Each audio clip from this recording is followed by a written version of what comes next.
home with Joel and Fletch. Time to do this, please, Turi. It's an NRL news update thanks to 7-Eleven. Hungry? Check out 7-Eleven's new range for lunch. Alrighty. Now, I think we're all getting a bit of Dylan Brown fatigue, but we need to, as Brian would say, is put a ribbon through it. Through it. Not on it, through it. Or around it. So let's go to Dylan Brown. He spoke to the media today about signing with the Newcastle Knights. Here's what he had to say.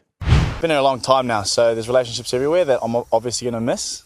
But yeah, just making the decision on its own was pretty big one.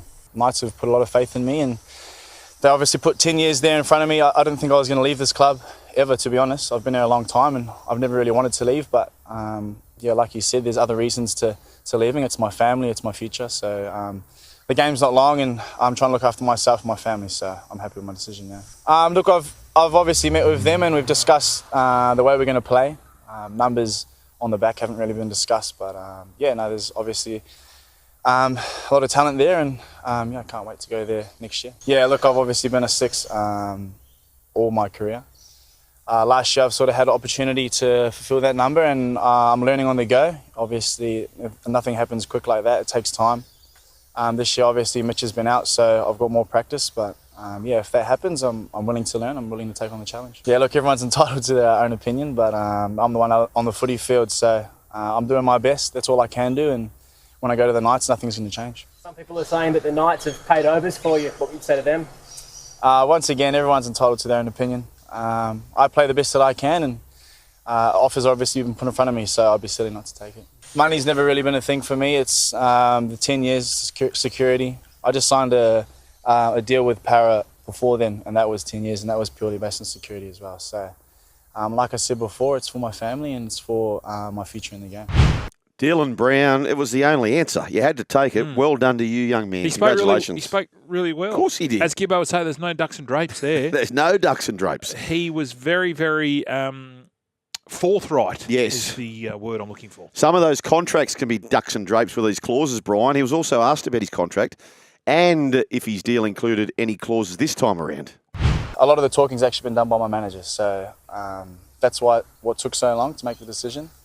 I wish I could have made it earlier to not disrupt the start of the season, but yeah, I had to take my time because it's obviously a pretty big deal. Are there any clauses in that contract? I'm not sure. I don't think so. No crazy ones. So he's with the All Boys? No crazy ones. So he's referring to the old crazy ones he had at Parramatta. Yes, he is. He's with the Oars. So the Oars did the Daly Cherry Evans one, 10 years. The Oars did the Taumalolo. That's 10. And now the Oars have done the Dylan Brown. So they would have done the Taumalolo deal with Peter Parr also, would they not have? Yeah. Okay, all right. Well, Dylan Brown, what did he have to say about Adam O'Brien to convince him to join the Red and Blue?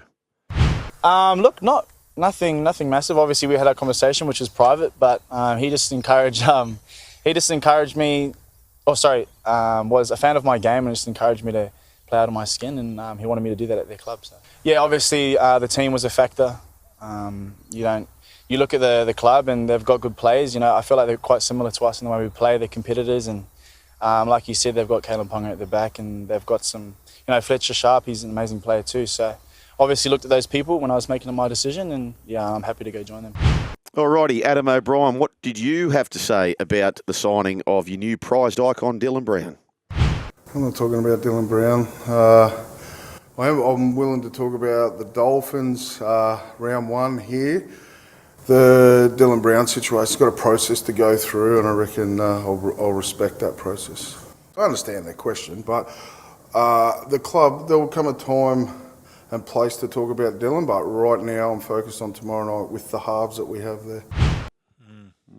Shouldering arms. Yeah. 10-day cooling off period. That's why they often do that. How much input do you think Kalen had in this signing? Do you think Peter O'Sullivan said, look, I'm thinking about, you need some help. We're thinking about this half. This kid's coming up. We've got, what's your thoughts? Maybe, yeah. Oh, for sure. Kalen would have been asked. Yes, yeah. I have no doubt. Yeah, probably. He wouldn't have all the say. I'd say like Peter O'Sullivan. Peter O'Sullivan would have more say than Adam O'Brien for the signing, and more say than Caleb Ponga. Let's head north to where Kalen Ponga came from originally, where he debuted for the Cowboys. And this is concerning for you Cowboys fans when a star representative player has been dropped in round 2. Now, the unfortunate thing for Jeremiah Nanai, he'd played right side last year, moved to the left. Manly well and truly got after him. Dearden was on that side. Purdue was on that side. Murray Talangi was there as well. But here's what Todd Payten had to say about Jeremiah Nanai being dropped. Jeremiah's an elite attacking player and he needs to improve some defensive parts of his game, and he's going to get some time in the Q Cup to do that. So it wasn't an easy decision, but it just felt it was important for the group that, if we want to improve as a team, defence is first and foremost there. Now, what I find interesting there, Fletch, is for those who hadn't yet highlighted the defensive flaws in Jeremiah Nanai, well, their own coach has just done that. Now they have. So now when he comes back, there's a big microscope on how he defends. Yeah, look, he missed 4 tackles, but I challenge anyone on that left side when you've got Hamole running at you. Yeah. You've got Tommy around the back. That decision to drop him, it seems to me there's something else behind it. Maybe he didn't have a great off-season. Because you don't drop an Origin player after round 1. No, that's right. When you don't have a better player to replace him. That's what worries me when big names are playing reserve grade. Well, like Parramatta's got Ryan Madison playing reserve grade. Bryce Cartwright playing reserve grade. Is it an attitude thing?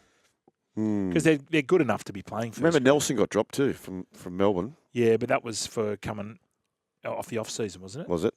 Well, after watching the Bellamy documentary, you can understand. Wow. You got to watch it.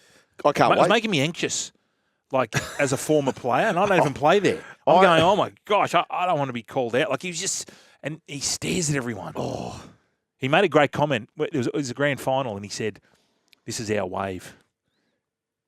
Let's ride this wave. This is our wave, and don't let anyone drop in on you." That's what he said. That was his last words before they ran out. Oh. I didn't know Bellyache was out the water. Oh, that's great. Did anyone drop anyone? Which grand final was it? Last year. It kicks off the opening scene. So Liam Martin dropped in on him. Liam Martin, so he dropped in on. And then Aunt Edna's going, Argh! Aunt Edna. And you're not fighting Aunt Edna in the surf. If Aunt Edna wants to drop in on you, I'm letting him go. He's a lunatic. What, you're still here? Well, you can see more on the Joel and Fletch socials and catch us live on SEN Radio, you beautiful humans.